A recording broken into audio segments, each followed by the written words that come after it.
Welcome back. सुबह सवेरे पाकिस्तान आप देख रहे हैं और हमजा और तमाम देखने वाले। मुझे हैरत होती है कभी कभी, अगर आप मेहरगढ़ सिविलाइजेशन को पढ़े ना तो आपको पता चलेगा जो नालियाँ थी ना सीवरेज की, वो ढकी हुई थी। वो इस दर्जे 9000 साल पुराने भी इतने सिविलाइज लोग थे इसी खित्ते में, इसी इलाके में, हमारे ही इस अर्ज़ पाक के जो है ना वो बाशिंदे थे। तो वो अगर उन्हें पता था, लेकिन हम आज 2021 में यानी 21वीं सदी में बैठकर बात करते हैं तो सीवरेज के मंसूबों की। और अगर हम साउथ पंजाब की बात कर लें और उसमें भी उसके बहुत बड़ा शहर मुल्तान की बात कर लें तो सीवरेज के मंसूबों पर सुस्त रवी से काम जारी है, जिसकी वजह से मुख्तलिफ इलाकों में सीवरेज यानी गंदा पानी के मसाइल जो है मौजूद। और याद रहे पोलियो के वायरसेस जो है वो भी इन्हीं सीवरेजेस के उसमें हमें मिलते रहे हैं। और वासा के मुताबिक 145 किलोमीटर तवील ये जो बोसीदा लाइंस हैं, इनकी तब्दीली का काम मुकम्मल होने पर सीवरेज मसाइल पर काफ़ी हद तक जो है काबू पा लिया जाएगा। बात कर लेते हैं, ज़हीर अब्बास वहाँ पर मौजूद हैं, उनसे पूछते हैं जी जाइए सीवरेज के मंसूबों पर काम की इस वक्त सूरत हाल क्या है, कब तक मुकम्मल होने का इम्कान है, शहरियों को मसाइल क्या हैं? जी बिल्कुल, मुल्तान वेस्ट मैनेजमेंट कंपनी की मुबैना गफलत के बायस शहर के मुख्तलिफ इलाकों में कचरा कुंडी के मनाजर नज़र आ रहे हैं। जगह जगह कचरा इकट्ठा होने की वजह से शहरियों को शदीद मुश्किलात का सामना करना पड़ रहा है, तअफ़्फ़ुन भी फैल रहा है। दूसरी जानिब वासा के जो मनसूबे हैं उन पर भी सुस्त रवी से काम जारी है, जिसकी वजह से Shamsabad, peoples colony, Gulzeb colony, Suraj Kund road, गुलाम मोहम्मद आबाद, पीर कॉलोनी, बलोच चौक समेत मुख्तलिफ इलाके जो हैं वहाँ पर सीवरेज के मसाइल जो हैं वो बढ़ चुके हैं। जगह जगह गंदा पानी जो है वो जमा, जिसकी वजह से शहरियों को आमदो रफ्त में भी मुश्किलात का सामना करना पड़ रहा है। शहरियों ने यही मुतालबा किया है कि जो सीवरेज के मंसूबे हैं उनको जल्द मुकम्मल किया जाए ताकि उन्हें गंदे पानी से निजात मिल सके। दूसरी जानब जब हमारी वासा तर्जमान से बात हुई तो वासा तर्जमान के मुताबिक शहर में 1200 किलोमीटर तवील बुसीदा लाइनें हो चुकी हैं, जिसमें से 148 जो इंतहाई मखदूश हालत में हैं वहाँ पर तब्दीली का काम जो है वो शुरू हो चुका है। जैसे ही तमाम सीवरेज लाइनें तब्दील होंगी तो शहर से के काफ़ी इलाके जो हैं वहाँ से सीवरेज के मसाइल जो हैं वो ख़त्म हो जाएंगे। बिल्कुल ठीक है ज़हीर, आप हमें आगाह कर रहे थे, बहुत शुक्रिया। और जो उम्मीद आपने हमें दिलाई है लेट्स होप कि ये जल्दी हो जाए, वरना हमने देखा है कि जहाँ खुदाई हो जाती है वहाँ से फिर मज़ीद ही खुदाई होती है वहाँ पे फिर खुदाई रहती है। अच्छा जी, लेकिन इस बारे से बातचीत करेंगे डायरेक्टर वर्क्स वासा मुल्तान से हमारे साथ हैं शहजाद मुनीर साहब। अस्सलाम वालेकुम शहजाद मुनीर साहब, गुड मॉर्निंग। फरमाइएगा सर, ये जो हमने अभी एक रिपोर्ट दिखाई है ये इस तो होशरुबा, इसके तो मनाजिर देखे नहीं जा सकते, ये शहरियों को खासी मुश्किलात का सामना भी होगा, डेफिनेटली है भी। कई माह से काम जारी है लेकिन अभी तक काम जो है मुकम्मल नहीं हो सका, इतनी सुस्त रवी की वजह क्या है? जी हाँ जी, मैं आपको बताता हूँ। असल में वासा मुल्तान के मसाइल काफ़ी गंभीर सूरत अख्तियार कर गए थे। वजह ये थी कि साल से जो सीवरेज लाइंस बोसीदा हो गई थी, आउटलुक थी, उनके लिए साबका हुकूमतों ने कभी तवज्जो नहीं दी। हमेशा हुकूमतों का, पहली साबका हुकूमतों का यही ट्रेंड होता था कि नई सड़कें बना दें, कर दें, जो लोगों की नज़र में आते हैं, लोग अप्रिशिएट करते हैं। क्योंकि वासा का तो काम सारा अंडरग्राउंड होता है। मौजूदा हुकूमत ने इस चीज़ पर फोकस किया है और मुल्तान के आउटलिफ्ट सीवरेज सिस्टम की रिप्लेसमेंट के लिए उन्होंने खतीर रकम वासा को फ्राहम की है। हमारा उस पर तकरीबन शहर में 7-8 जगह पर रिप्लेसमेंट ऑफ आउटलिफ्ट सीवरेज लाइंस का काम जारी है। अभी आप जो बात कर रहे थे कि लोगों को तकलीफ है, वहाँ पर पानी खड़ा है, होता यूँ है कि ये हम शहर के अंदर एग्जिस्टिंग सीवरेज लाइन को रिप्लेस करके निकाल के और वहीं पर हमने नई लाइन बिछानी होती है। अब ज़ाहिर है आबादियाँ हैं, सीवरेज का पानी तो आ रहा है, उसकी बाईपास अरेंजमेंट के लिए पंपिंग करते हैं हम, अपने सारे आरजी टेम्परेरी पंपिंग अरेंजमेंट्स के ज़रिए पानी को निकालते हैं। फिर भी कहीं ना कहीं कोई लैप्स रह जाता है, कमी होती है, जिससे लोगों को तकलीफ होती है। बिल्कुल ठीक है, लोगों को तकलीफ होती है। ये कब तक जारी रहेगी तकलीफ, और इस तकलीफ के मुदावे के लिए क्या किया जाए? जी मैं बताता हूँ। अभी हमारा शहर में सूरज कुंड रोड पर सीवरेज की रिप्लेसमेंट का काम तेज़ी से जारी है। तकरीबन विद इन नेक्स्ट 2 मंथ्स वो कंप्लीट हो जाएगा, जिससे उसके एडजेसेंट एरियाज जितने हैं वो वहाँ पर उनको परमानेंट रिलीफ हो जाएगा और वहाँ पर सीवरेज के मसाइल ख़त्म हो जाएंगे। उसके अलावा मुमताज़ाबाद के इलाके में गुलजेब कॉलोनी है, वहाँ का सीवरेज सिस्टम बिल्कुल नकारा था। आए रोज़ वहाँ पर क्राउन फेलियर्स होते थे, वो हमने उसको सारे सीवरेज सिस्टम को, मेन नेटवर्क को रिप्लेस कर दिया है और वो फंक्शनल हो गया है। बिल्कुल सही। उसके बाद आगे मैं बताता चलूँ कि हमने नवाबपुर रोड और शमसाबाद कॉलोनी की सीवरेज सिस्टम की रिप्लेसमेंट का काम भी जारी है। नवाबपुर रोड का स्पेशली सीवरेज बिल्कुल नाकारा था और वहाँ पर उसके दाएं बाएं स्लम एरियाज़ हैं, दीवानदा बाग काफ़ी बड़ी आबादी है, वहाँ पर बहुत ज़्यादा लोगों को तकलीफ़ का सामना था। इंशाल्लाह with in next 4 to 5 months Nawabpur road complete हो जाएगी, जिससे वहाँ पर शहरियों के लिए हमेशा के लिए सीवरेज के मसाइल वो ख़त्म हो जाएंगे। जहाँ तक काम होता है तो हमारी कोशिश यही होती है कि लोगों को तकलीफ ना हो, ज़्यादा डेडलाइन इसके बारे में तय की गई है? कोई डेडलाइन है सर कि इस टाइम तक ये सारे काम जो है मुकम्मल हो जाएंगे? जी हाँ, डेडलाइन का ये है कि हमें ये जो रिप्लेसमेंट ऑफ आउटलिफ्ट सीवरेज सिस्टम की स्कीम हमारी गवर्नमेंट ऑफ पंजाब ने अप्रूव की है, उसके लिए उन्होंने हमारे उसका कंप्लीशन पीरियड 3 इयर्स है, जिसमें पहला फाइनेंशियल ईयर ये चल रहा है। तो मुझे पूरा यकीन है कि हम इंशाल्लाह नेक्स्ट ईयर तक हम मोस्ट ऑफ द एरियाज़ को हम रेक्टिफाई कर जाएंगे और साथ साथ वहाँ पर जो भी हम रोड की एक्सकवेशन करते हैं उसकी रेस्टोरेशन का भी शामिल होता है, साथ साथ उन सड़कों को बनाते भी जाएंगे ताकि लोगों को आने जाने में दुश्वारी ना हो। बिल्कुल ठीक है सर। ये बताएं कि पाकिस्तान का वज़ीर आज़म रहा, मुल्तान से ताल्लुक़ था, स्पीकर नेशनल असम्बली रहे, बड़े बड़े लोग जो हैं जाते रहे आगे, बड़े बड़े ओहदे मिलते रहे, वफाकी वज़रा रहे, मुल्तान का सीवरेज का मसला तक हल नहीं हुआ। जी हाँ, जैसे मैंने पहले बताया कि हमेशा साबका हुकूमतों का फोकस रोड वगैरह के प्रोजेक्ट और इस तरह की तरफ रहा, लेकिन सीवरेज के कामों की तरफ किसी ने तवज्जो नहीं दी। यही वजह भी यही है बेसिकली कि ये जो रिप्लेसमेंट का काम हम आज करने जा रहे हैं, इसको कम से कम आज से 10 से 15 साल पहले हो जाना चाहिए। बहुत अच्छी बात है शहजाद मुनीर साहब, इतने ज्यादा लेकिन ओपन सीवरेज जो है ये इटसेल्फ बहुत बड़ा मसला है। इससे बहुत सारी वबाएं, बहुत सारी बीमारियां फूट सकती हैं। अगर ये काम शुरू किया है तो इसको हंगामी बुनियादों पर मुकम्मल करना बड़ा जरूरी है, वरना शहरियों के लिए मुश्किलात के साथ साथ तकलीफ भी बढ़ सकती हैं।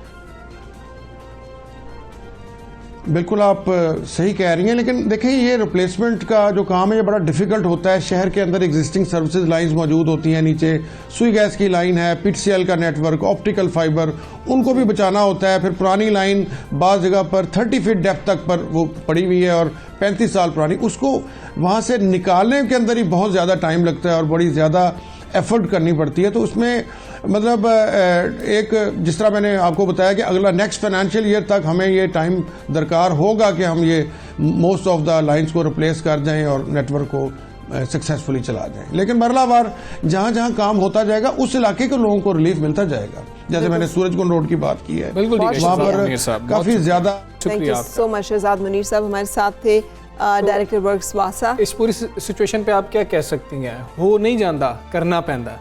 मुन्नू भाई को हम याद कर रहे हैं इस मामले के ऊपर कि कोई करेगा तो मामला हल होंगे ना, ऐसे बैठे रहेंगे जी कि फलाने भी नहीं किया था, फलाने भी नहीं किया था। इतने बड़े बड़े नाम मुल्तान से निकल के सामने आए, पूरे मुल्क पे हुकूमत की गई, लेकिन मुल्तान वालों का मसला हल नहीं हुआ। बिल्कुल सही। क्या क्या ड्रामे लिखे उन्होंने, क्या क्या कॉलम लिखे उन्होंने, और शायरी की अगर बात करें तो क्या इनकलाबी, रोमांटिक भी, इनकलाबी भी। मतलब क्या था, एहतसाब दे चीफ कमिश्नर साहब बहादुर, चोरा डाकुआ कातला कोलों की पुछ दे। ये फुटेज चल रही है, ये भी वही है, मेरे ख्याल वही पढ़ रहे हैं क्यों दसनगे। सो ये खूबसूरत अंदाज और जो सोच थी ये थी मुन्नू भाई की, जिनकी आज 3री बरसी मनाई जा रही है। बिल्कुल ऐसे ही है। मुनीर अहमद कुरैशी उर्फ मुन्नू भाई ने 1933 को पंजाब के शहर वजीराबाद में आंख खोली। शायरी और कॉलम निगारी उन्हें वर्षे में मिली थी और मुन्नू भाई कॉलम निगारी के मैदान में पाकिस्तान समेत पूरी दुनिया में बहुत मशहूर और बहुत खूबसूरत ड्रामे, जैसे मैंने कहा बार बार, ये वो ड्रामे थे जिन्होंने सोशल रिफॉर्म्स का बहुत सारा काम किया, सोशल इश्यूज ने उन्हें हाईलाइट किया, उनके सामने बयान किया। और जो उनका काम मुझे बहुत पसंद है वो ये है कि उन्होंने थैलेसीमिया के बच्चों के लिए सुंदर फाउंडेशन जो है उसकी बुनियाद रखी। और इनके लिखे हुए कैरेक्टर सोना चांदी है, जोक सियाल है, ये वो अमर वो तसानीफ हैं या तहरीरें हैं जो हमें हमेशा याद रहेंगी। बिल्कुल, अभी भी आप सोना चांदी देखें तो आपको लगता है कि शायद ये अभी की बात हो रही है। कितनी खूबसूरत बातें और सोशल सटायर क्या खूबसूरत था, क्या खूबसूरत, बिल्कुल बहुत खूबसूरत था। और मेहनत की 100 नज़में और इंसानी मंजरनामा, ये तमाम चीज़ें जो है उनकी तसानीफ में शामिल है, उनके ड्रामों में शामिल चीज़ें हैं। मुन्नू भाई बच्चों से खुसूसी शफ़क़त रखते थे और इसीलिए जो थैलेसीमिया वाला जिक्र किया फराह ने, वो तो एक रोशन पहलू है और ये जारी है और जारी रहेगा। बिल्कुल, अल्लाह ताला इसका सवाब जो है वो उन्हें पहुँचाए, करवट करवट दर्जात बुलंद करे। इसलिए कि बड़ी बात है किसी का एहसास करना और उसके लिए आसानी की कोशिश करना। ये सुंदर फाउंडेशन की सूरत में उनकी काविश और उनकी खिदमात जो है हमें नज़र आती हैं। हम इस हवाले से बात करेंगे फ़र्रुख सुहेल साहब को, जो कि अकार हैं, हमें उन्होंने ज्वाइन किया है। अस्सलाम वालेकुम फ़र्रुख साहब, क्या रोशन मीनारे थे हमारे पास सहाफ़त के, अदब के, शायरी के, ये तमाम चीज़ें जितनी हमजद शख्सियत थे वो, आप बताइएगा क्या इंस्पिरेशन उनसे हमें मिलती है और हमें नज़र आते हैं ऐसे कदावर लोग अब इन डिपार्टमेंट्स में। वालेकुम अस्सलाम। मैंने मुन्नू भाई साहब के जाने पर भी कहा था, एक जुमला होता है आना आना जाना लगा हुआ है। मैं कह रहा हूँ नहीं, जाना जाना लगा हुआ है। तो रिप्लेसमेंट तो कभी नहीं होती, लेकिन जो सोसाइटी का डिक्लाइन हो रहा है, जो लैंड स्लाइडिंग हो रही है, इंटेलेक्चुअल लैंड स्लाइडिंग, उसमें जो मेरा विजन है वो ऐसी रिप्लेसमेंट नहीं होंगी शायद। और ये मैं कोई ऐसे कोई जुमला नहीं बोल रहा, जो मैं अपने तजुर्बे की बुनियाद पे कह रहा हूँ कि हमने हबीब जालब का अभी तक कोई मुतबादल पैदा नहीं किया, हमने अहमद फराज का कोई मुतबादल पैदा नहीं किया, हमने फैज साहब का। तो मुन्नू भाई तो एक बहुत ही उनकी शख्सियत के बड़े पहलू थे। वो सहाफ़ी थे, वो कालम नगार थे, वो ड्रामा नगार थे, वो शायरी भी करते थे, लेकिन बुनियादी तौर पर वो समाज को तब्दील करने के लिए उन्होंने ये सारे इंस्ट्रूमेंट इस्तेमाल किए, कलम का, ड्रामे का और थिएटर का। बुनियादी तौर पर मैं उनको एक एक्टिविस्ट समझता हूँ और वो सोशलिस्ट थे। हम चूंकि ये लफ्ज कहना भी जुर्म समझते हैं पाकिस्तान में, जो कि वो थे, वो सोशलिस्ट थे, इसके अलावा वो कुछ नहीं था। उनका यकीन पाकिस्तान में सोशलिज्म था। उन्होंने, मैं आपको ये बात बताऊं कि उन्होंने एक ड्रामा किया था जुलूस, जो जुल्फ़िकार अली भुट्टो के दौर में हुआ था, और उस जुलूस ड्रामे में वज़ीर आज़म खुद शामिल हुए थे। वज़ीर आज़म उस ड्रामे का हिस्सा थे, जुलूस। तो ये क्या पाकिस्तान में अब ये मुमकिन है? क्या पाकिस्तान का वज़ीर आज़म ऐसा ड्रामा कर सकेगा जिसमें मुन्नू भाई ड्रामा कर रहा हो? तो कहने का मकसद है आप सोसाइटी को खुद मेजर कर लें कि सोसाइटी कहाँ जा रही है। आप जैसे लोगों ने अगर मुन्नू भाई को याद रखा है तीसरी बरसी में, उम्मीद है 30 सालों में भी यहाँ आने वाले लोग याद रखेंगे, तो फिर सिलसिला बनेगा। और अगर ये याद नहीं रखा जाएगा, कनेक्टिविटी हिस्ट्री से नहीं होगी, तो नए लोग, नए हीरोज न जन्म नहीं लेते। जब हम अपने हीरोज को, कंटेम्प्रेरी हीरोज को, पुराने हीरो को, सैकड़ों साल पुराने हीरो को, दुल्ला भट्टी को याद नहीं करेंगे, मुन्नू भाई को याद नहीं करेंगे, तो नए लोग पैदा नहीं होंगे। और उनके काम को, जैसे आपने बयान किया, तो पैदा तब होंगे, हो नहीं जानता। जैसे ये मेरा तो ये शेर नहीं है, ये मेरा मोटो है कि हो नहीं जानता, करना पैदा है। कई लोग कहते हैं बस ये इंशाल्लाह ताला अब तुलबा तहरीक चल रही है, अल्लाह बड़ी खैर करेगा। मैं कहा अल्लाह तो करेगा, हम क्या करेंगे? तो हमें ख्वाहिशों पर ही है कि पाकिस्तान में खुद तब्दीली आ जाएगी, तो वजीर आजम आएगा। तो ये हम समाज ने तब्दीली कलेक्टिवली लानी होती है। ये जब हम इनकलाबात पढ़ते हैं, किसी ईरान में, सोवियत यूनियन में, जहाँ जहाँ इनकलाब आए, वहाँ ये नहीं था कि ऊपर से एक बंदा आता है तो वो छड़ी से इनकलाब बर्पा करता है। ये तुर्की का बड़ा आजकल रोल है। तो तुर्की में इनकलाब आया था 1923 में, किसी ने पढ़ा ही नहीं है पाकिस्तान में वो इनकलाब, और पता नहीं क्या क्या बातें करते हैं। तो इसी तरह जब हम अपने हीरोज को, मुन्नू भाई पाकिस्तान के इलेक्ट्रॉनिक प्रिंट मीडिया का हीरो है, मैं उनको एक प्रिंट और इलेक्ट्रॉनिक मीडिया का हीरो है, आइकॉन है।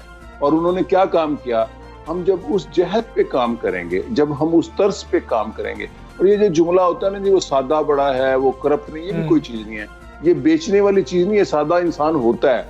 ये मैंने डॉक्टर मुबशर को पिछले साल ही कहा इंतकाल से पहले कि सादा तो आप भी थे, पाकिस्तान कितने ताकतवर वजीर खजाना थे। तो ये सादगी लोग आजकल बेचते हैं जी, फलां गवर्नर बड़ा सादा है जी। सादगी को क्या करें हम, अगर बंदा इनकॉम्पिटेंट हो तो कॉम्पिटेंसी अपने शोबे में, वो सहाफी हो, वो एंकर हो, वो प्रोड्यूसर हो, वो कॉलम नगार हो, वो शायर हो, competency is the more important than anything. इसलिए जब हम मुन्नू भाई को याद करेंगे तो नए मुन्नू भाई पैदा होंगे। बिल्कुल ठीक है। फारूक सुहेल साहब, हमें ये बताएं, हम याद तो करते हैं, आपने कहा कि हम अहमद फराज पैदा नहीं कर सके, हम फैज साहब को पैदा नहीं कर सके, हम हबीब जालिब को पैदा नहीं कर सके, हम सब उनकी तहरीरें, नज़में, सब कुछ पढ़ते हैं, लेकिन हम पे असर क्यों नहीं हो रहा होता? हम तो याद भी कर रहे हैं, फिर भी हम पे असर नहीं हो रहा। क्या हम सिर्फ जो है कोई फरीज़ा निभा रहे हैं, या हम ये बताना चाहते हैं लोगों को कि भाईजान मैंने मुन्नू भाई को भी पढ़ा हुआ है, मैंने फैज साहब को भी पढ़ा हुआ है, मैंने अहमद फराज को भी पढ़ा हुआ है, सिर्फ कि हमारा एक भार रह जाए अगले पे कि जी हम बहुत पढ़े लिखे हैं, किताबें पढ़ते हैं? असल में यही बात है। मैं आपको बताऊं, मैं मसलन टीवी पे एक शो करता था, उसके एंड पे किताब पर बहस करता था, जो कि करंट अफेयर में प्राइम टाइम शो में नामुमकिन था पाकिस्तान में।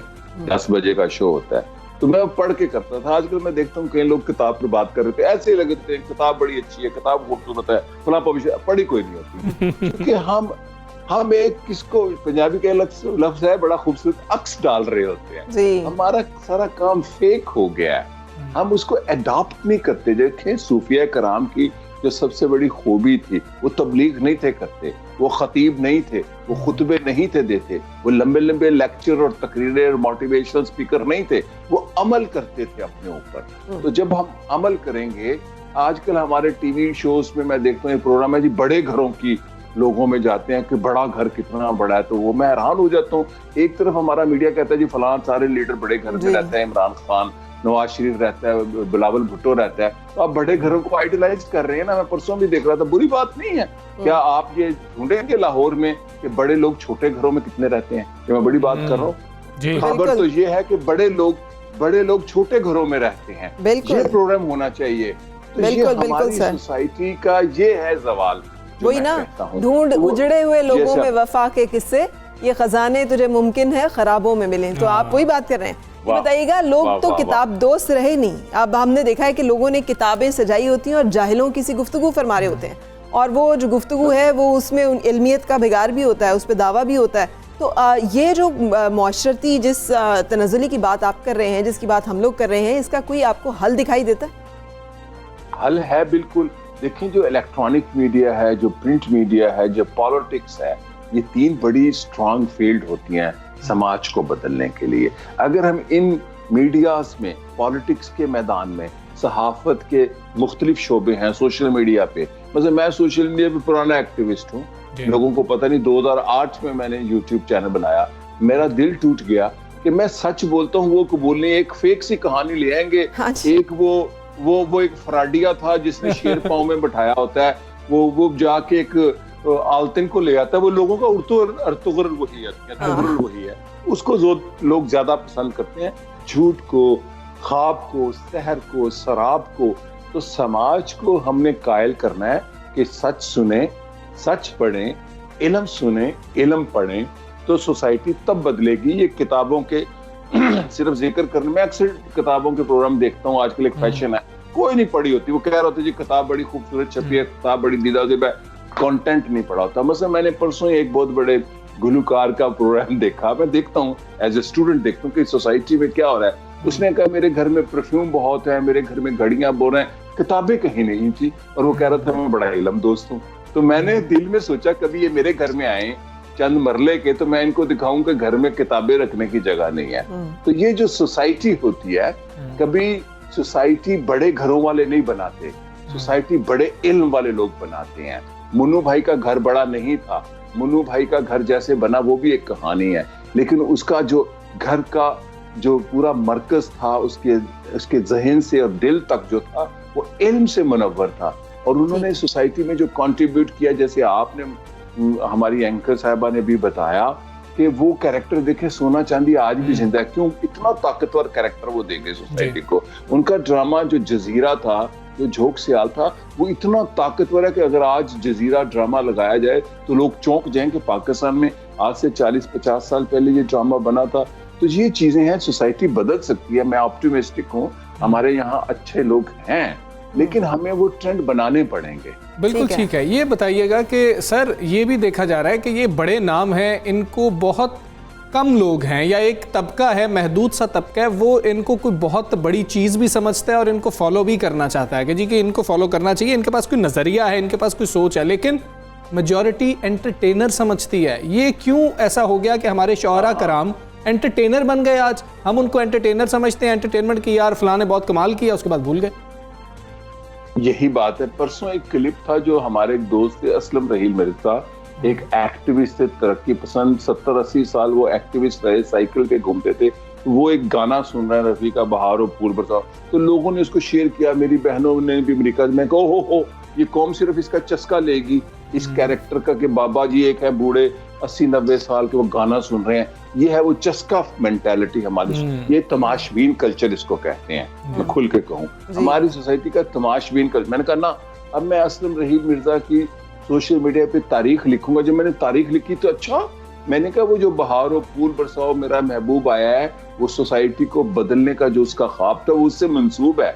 क्योंकि मैं इन लोगों के साथ हूँ, ये नहीं कि मैं इनके कोई सेल्फी खिंचवाता रहा हूँ, या मैं, हम एक ही कारवान के लोग हैं। वो जो गीत में मस्त हो रहा है, वो अपने इनकलाबी नजरिए से गरीब मजदूर थे असलम रहील मिर्जा। तो बिल्कुल एग्जैक्ट मैंने ये लिखा कि इसको लोग, वो जो आपने बात की कि चस्का लेते हैं हम, इसको तमाशबीनी, वो शायरी सुन ली, वाह वाह वाह कर दिया, और उसके बाद एक फैज की शायरी सुनी और उसके बाद कोई 8-10 लाख रुपए का खाना सर्व हो रहा होता है, तो फायदा क्या हुआ?